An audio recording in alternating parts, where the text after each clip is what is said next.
I mean, it's just the way it is. What are you going to do? When your frequency is continuously raising, which it's going to do if you're preserving your ojas, which is the subtle essence of the semen, if that keeps increasing, your frequency, your vibration, law of attraction, law of resonance, law of frequency, whatever way you want to say it, these people who are more stuck on lower level, lower vibration, why would they want to talk to you? Why would you want to talk to them?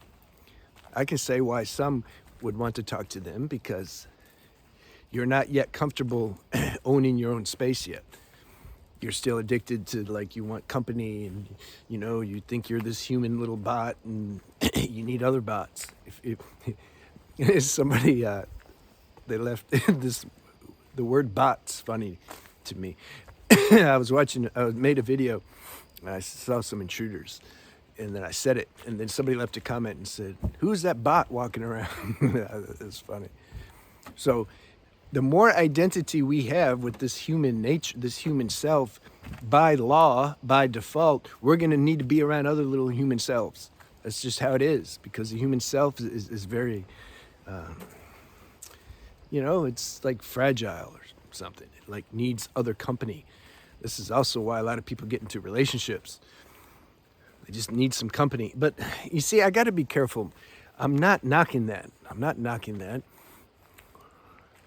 Look, you guys got to understand that in 10 or 12 minutes that I make a video, I can't encompass all the angles and things. It's impossible. So, like, you got to be smart enough and intuitive enough to know where I'm pointing. And if I don't say something directly, don't take everything I say so literal. Like, oh, he said that, so that means, like, he's against this. I'm not against anything. So just try to understand that, and then you might enjoy the videos more. If your frequency keeps raising, your vibration keeps raising, then number one, you're going to feel a compromise when you go around people that don't match, that don't resonate with that frequency. Now, unless there's a reason, if there's a real reason, if it's business, if you're involved in some creative project, something, God ordained that. That's different. You'll be able to tell the difference. But just like spending personal time with them, going to the restaurant or store or whatever, you're probably not going to want to do that, because if you do it, you're going to feel compromised. Why? Because you're more higher conscious now. You're more sensitive, so you can't do things that don't match anymore. That's the tax of becoming more evolved. That's just how it works. Now, the other thing is the people that you used to call friends, they also won't really want to be around you. They can tell. We're always in telepathic communication with each other, but most don't know it. But somehow they pick it up energetically. They somehow, like, you're making them uncomfortable. You're not going along with their little nonsense and their stories and, whoa, that girl, man, look at that. You're growing out of that. So you're making them uncomfortable. You're actually making them look at themselves. Just your presence and energy, in your unwillingness to engage in that scenario, just that alone, you don't even have to say nothing, that's making them uncomfortable. You see, so it's like a lose-lose for everybody. It's a lose for you, a loss for you, and a loss for them. So, but we come to realize these things. Even if you didn't hear me say it, you'll realize it at some point, and then you stop doing it. It's just, that's how you know something's organic.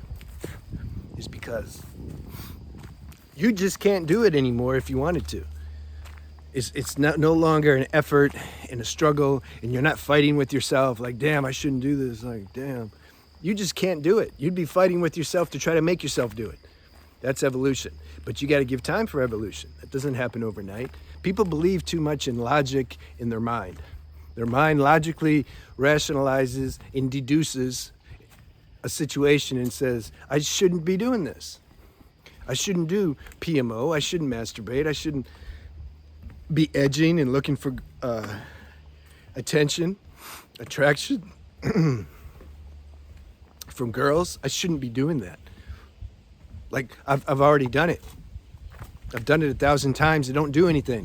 What the hell? Why do I keep doing it? So then you start beating yourself up. And then you start asking for techniques on how to not do it. Why? Because you don't realize the process of evolution. Sometimes we know better, but we can't do better. That's just how it is. That's evolution. The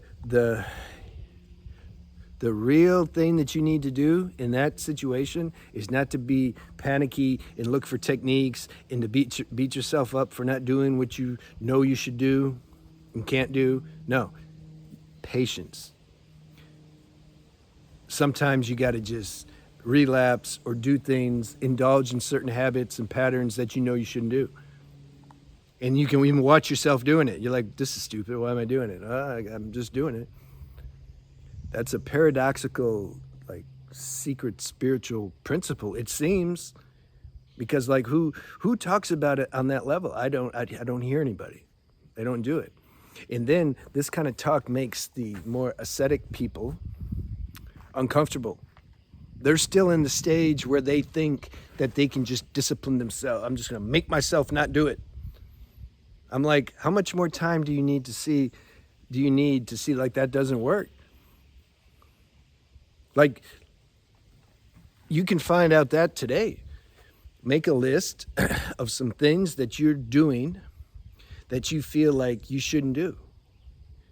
All right, make that list and then make a list, because some may say, nah, I'm doing everything, I'm doing good. So, okay, here's a special exercise for you then. Make a list of things that you could do better. Maybe I could be more nice to my mom or my boss or my girlfriend, or maybe I could do this, okay? Can always improve, right? Make a list of that. And then go and improve all those things today, right now.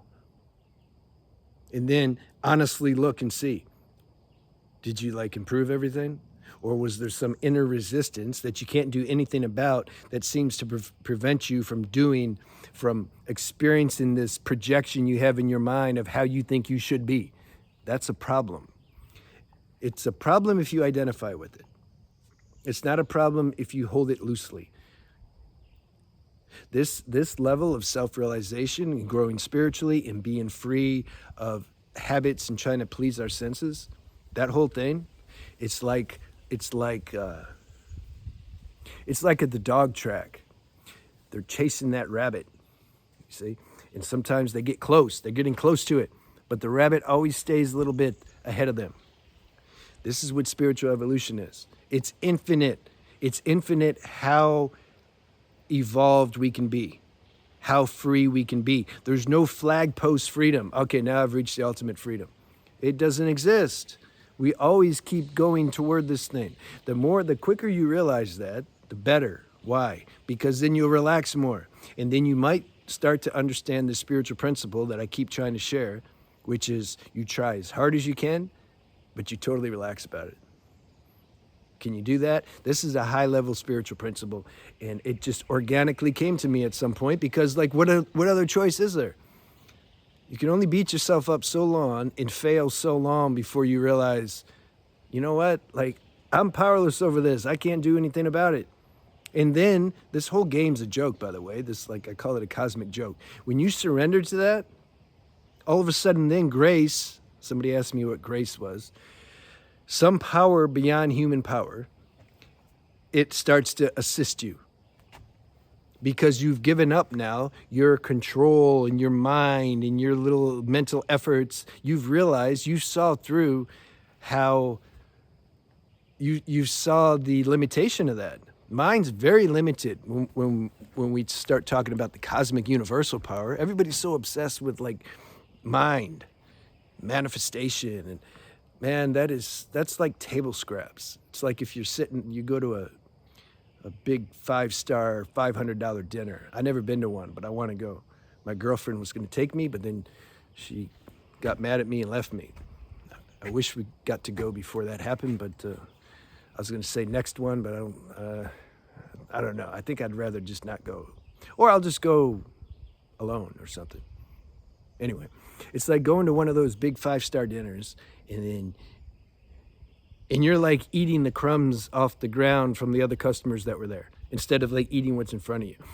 This is almost what how I see the difference between using your mind and mental efforts compared to grace and power of the universe. But we got to taste that for a while. How do we organically start to become interested in grace and universal power? How does that happen? We have to fail at this human power. You see the process? You can't skip it. Therefore, I say, be okay with that. That's what I keep trying to say. The more you try to push yourself and beat yourself, it's futile. It just doesn't work. And then it creates more stress, and then you'll probably relapse quicker. So how do I relapse? How do I relapse and like be okay with it? We have to define what that means. If you relapse, you might feel some negative effect, yeah. Well, you don't need to add more negative effect by beating yourself up. And also you check yourself and see, like, am I using this as an excuse to relapse? See, the mind's not used to doing this level of introspection. So it takes time too to do that. But I'm pointing to what you all are going to do at some point anyway. Just, I'm emphasizing what I know to be the real truth. That's all. And those that want to ride this bus with me, good, let's go. Those that don't, there's a million other channels that you can see that's going to, are more collective mainstream. Yeah, that's the opposite of what I'm sharing here. All right, you guys have a good day. Go see my spiritual channel if you want spiritual renaissance.